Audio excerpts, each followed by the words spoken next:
The date is etched into the stone of history, May 18, 1565. As the first light of dawn bleeds across the Mediterranean Sea, the silence of the Maltese morning is shattered not by thunder, but by the sight of doom itself. On the horizon, a darkness grows. It is not a storm cloud, but a forest of mass. 193 ships, 40,000 soldiers. The full, terrifying might of the Ottoman Empire has arrived. They come under the banner of Suleiman the Magnificent, the Sultan who casts a shadow over half the known world. He has crushed the armies of Hungary at Mohacs. He has driven the Knights Hospitaller from their stronghold in Rhodes. And now, in his old age, he seeks one final, crowning glory. He seeks the heart of the Mediterranean. He seeks Malta. To Suleiman, this tiny, sun-scorched rock is more than just an island. It is a dagger pointed at the soft underbelly of Europe. If Malta falls, the Ottoman fleet will have a secure base to launch invasions into Sicily, Naples, and perhaps even Rome itself. The stakes could not be higher. The survival of Christian Europe hangs by a thread. Standing on the ramparts of Fort St. Angelo, watching this Leviathan approach, is a man who knows the enemy well. Jean Perisseau de Valette. He is 70 years old, a veteran of 100 battles, a man whose skin is weathered by salt and sun, and whose soul is forged in iron. He is the Grand Master of the Order of St. John. He counts the enemy ships with a calm eye. He knows the numbers. He knows the odds. Against the 40,000 invaders, de Valette commands a pitiful force. 600 Knights of the Order, men of noble birth from France, Spain, Italy, and England, sworn to defend the faith or die trying. Supporting them are a few thousand Spanish mercenaries and the local Maltese militia, farmers, fishermen, and fathers who are fighting not for glory, but for the lives of their wives and children. The disparity is laughable. It is a battle between a giant and a gnat. But de Valette does not laugh. He turns to his council, his voice steady as granite. A formidable army is advancing to fall upon us, he declares. It is the great battle of the cross and the Koran, which is now to be fought. But we are soldiers of faith, and I tell you this, we shall not surrender 1 inch of this ground. We shall sell our lives dearly, so that the enemy learns the cost of stepping on this island. Panic threatens to grip the populace, but de Valette's resolve is contagious. The bells of Berlioz begin to ring, a mournful yet defiant toll. It is a call to arms. Across the island, the people respond. Blacksmiths work through the night, turning plowshares into swords and pikes. Women gather stones and carry them to the ramparts. Children run messages between posts. The fear is there, yes, but it is buried beneath a layer of grim determination. The Ottoman fleet drops anchor. The sea churns as thousands of janissaries, the elite shock troops of the Sultan, begin to disembark. They step onto the rocky shore with the confidence of men who have never known defeat. They bring with them massive siege cannons, guns so heavy they sink into the sand. The sound of their war drums begins to beat, a rhythmic, hypnotic pulse that signifies death. The Siege of Malta has begun. August turns to September. The siege has dragged on for nearly 4 months.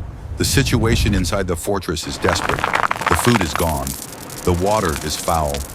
The defenders are surviving on bread and wine. They are skeletons in rusted armor, their bodies covered in sores and wounds. They are so exhausted they sleep standing up, leaning against their spears. But outside the walls, the mighty Ottoman army is also dying. The invincible force is rotting from the inside. Dysentery and typhus are sweeping through their camp. Thousands have died from disease. The morale of the soldiers is shattered. They came for gold and glory. They found only dust and death. Mustafa Pasha is desperate. He knows the seasons are turning. The autumn storms are coming. If he does not take Malta soon, his fleet will be trapped by the winter seas. He orders assault after assault, throwing his men against the walls like waves against a cliff. But the spirit is gone. The soldiers refuse to charge. They have to be beaten forward by their officers. In a final attempt to break the defenders' will, the Ottomans launch psychological warfare. They play loud music at night to keep the Christians awake. They shout insults and offers of mercy over the walls. "Surrender now and you will be spared," they cry. De Valette's response is silence. When a Turkish envoy approaches the gate under a flag of truce, asking for terms of surrender, de Valette does not even meet him. He sends a soldier to point at the deep ditch outside the wall, filled with the rotting corpses of janissaries. "Tell your master," the soldier says, "that is the only land we are willing to give him, and he must fill it with his own bodies. The knights prepare for the end. They believe help is never coming. The Viceroy of Sicily has promised reinforcements for months, but the horizon remains empty. De Valette gathers his men. We must not look to Sicily, he tells them. We must look to heaven. If we are to die, let us die in such a way that the world will never forget us.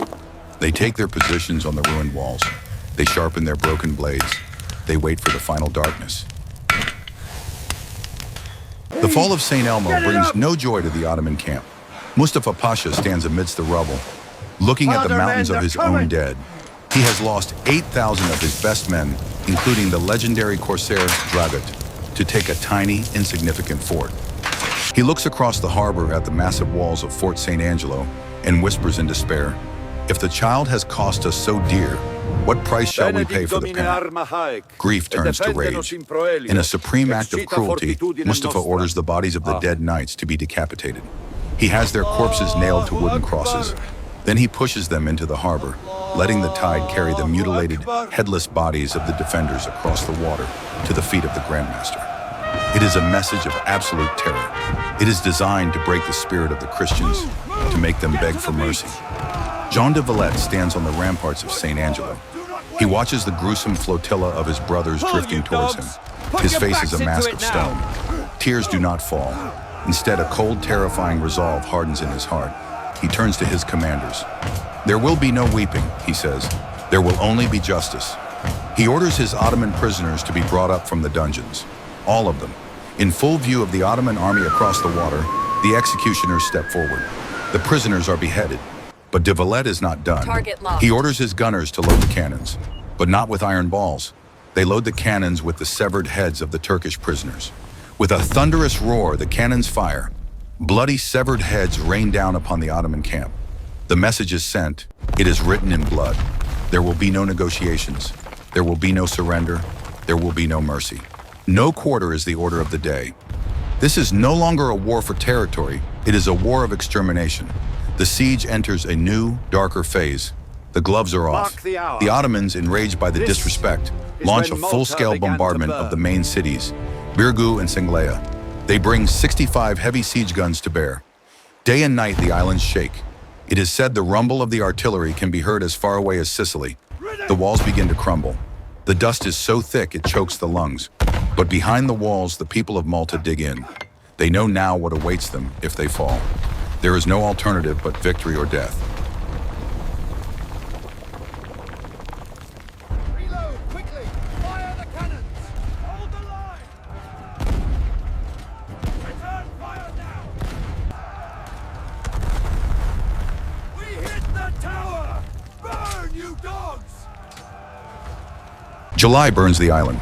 The sun is a hammer, beating down on armor and stone. The heat is suffocating. Water is scarce. Disease begins to stalk the camps of both armies. But the Ottomans press their advantage. They have the numbers. They have the firepower. Mustafa Pasha devises a new plan. He will attack from the sea. He builds a massive fleet of small boats to bypass the harbor chains and land troops directly on the seaward walls of Senglea. It is a bold, dangerous move. If it succeeds, the city will fall in hours. On July 15th, the attack begins. But de Valette has a surprise. He has built a hidden battery of cannons at the water's edge. As the Ottoman boats rush in, packed with janissaries, the hidden battery opens fire. At point-blank range, 9 cannons unleash a storm of chain shot and grape shot. The effect is devastating. Boats are shattered into splinters. Hundreds of men are torn apart in an instant. The water of the harbor turns red with blood. But the Ottomans are relentless. They attack by land simultaneously. On August 7th, a massive mine explodes under the main bastion of Birgu. The wall collapses. A cloud of dust rises, and through it, the janissaries charge. They pour into the city, waving their scimitars, sensing victory. Panic begins to spread among the Maltese defenders. The line is breaking. The city is about to fall. It is then that the impossible happens. Jean de Valette, the 70-year-old Grandmaster, sees the panic. He does not retreat to the safety of the citadel. He grabs a helmet and a pike. He runs toward the breach. He runs toward the enemy. "Come with me," he screams at his retreating men. "Are you afraid to die? The enemy is here. Let us meet them." The sight of their old leader, charging alone into a sea of enemies, shocks the defenders. Shame turns to fury. Knights and common soldiers alike turn around. They roar with a collective voice and charge back at the breach. They throw themselves at the janissaries with reckless abandon. De Valette is in the thick of it. He is wounded in the leg by a grenade. His officers beg him to withdraw. "Sir, you must go back. The order needs you." But de Valette pushes them away. He points to the dead bodies of his brethren piling up in the breach. "My place is here," he growls. "I will not leave while the banner of the enemy flies over my walls." The counterattack is ferocious.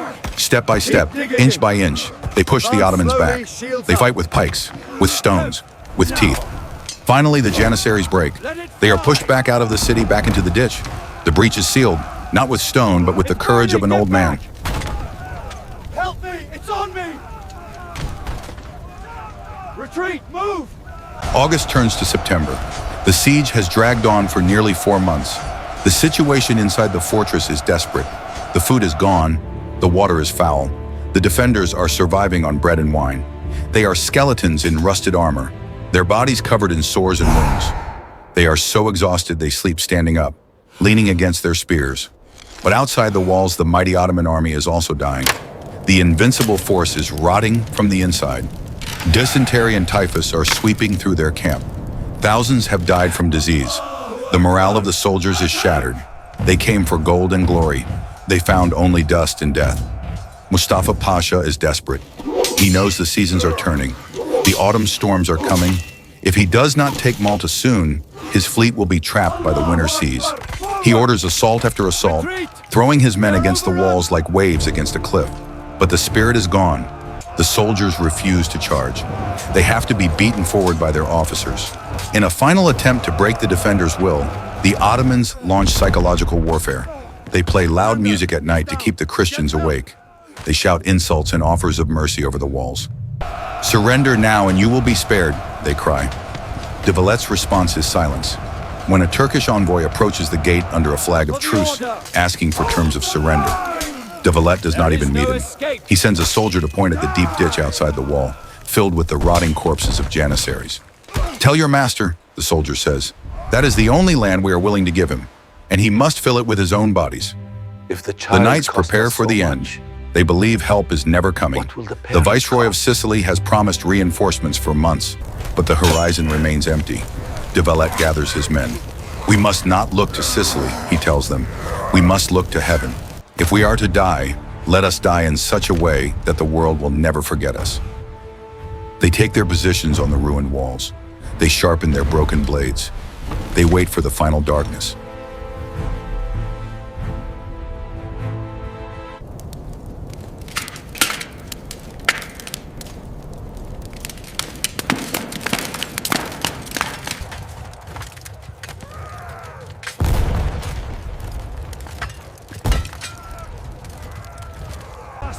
Move the planks into position.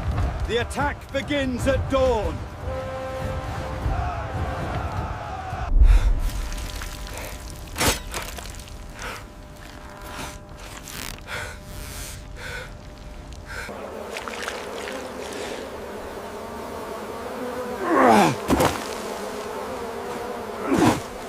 To the wall!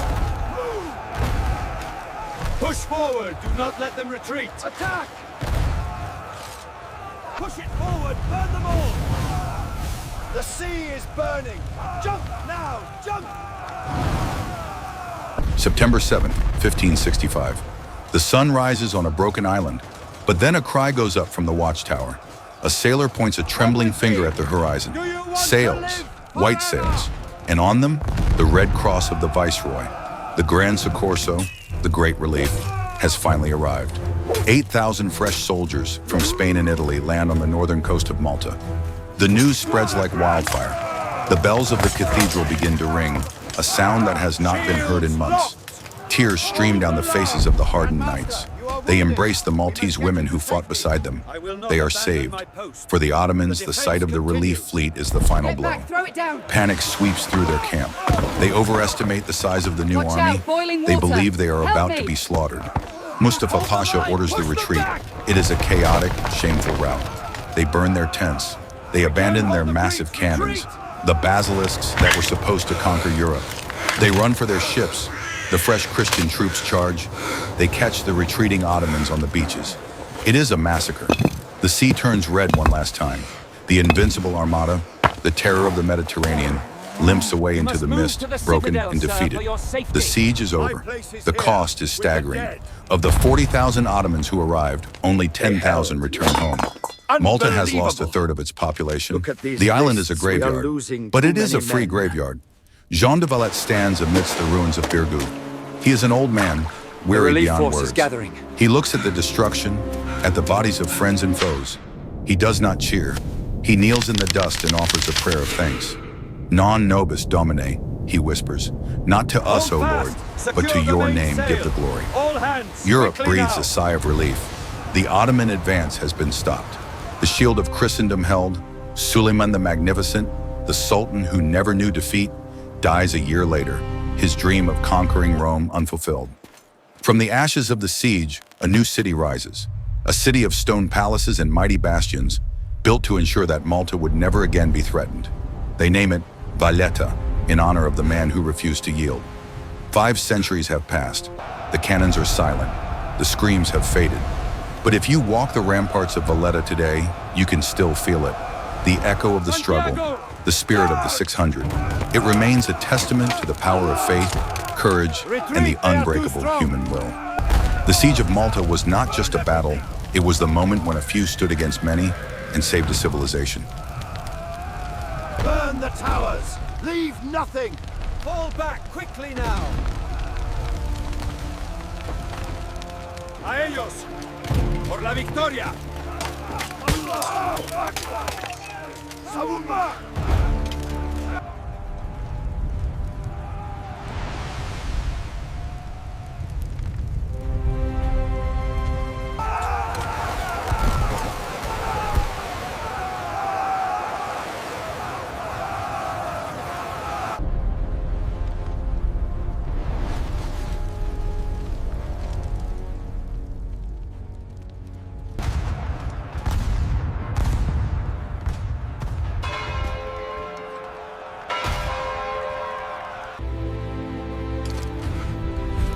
Non nobis Domine. Thank you, Grandmaster. God bless you. We must remain strong. There is hope.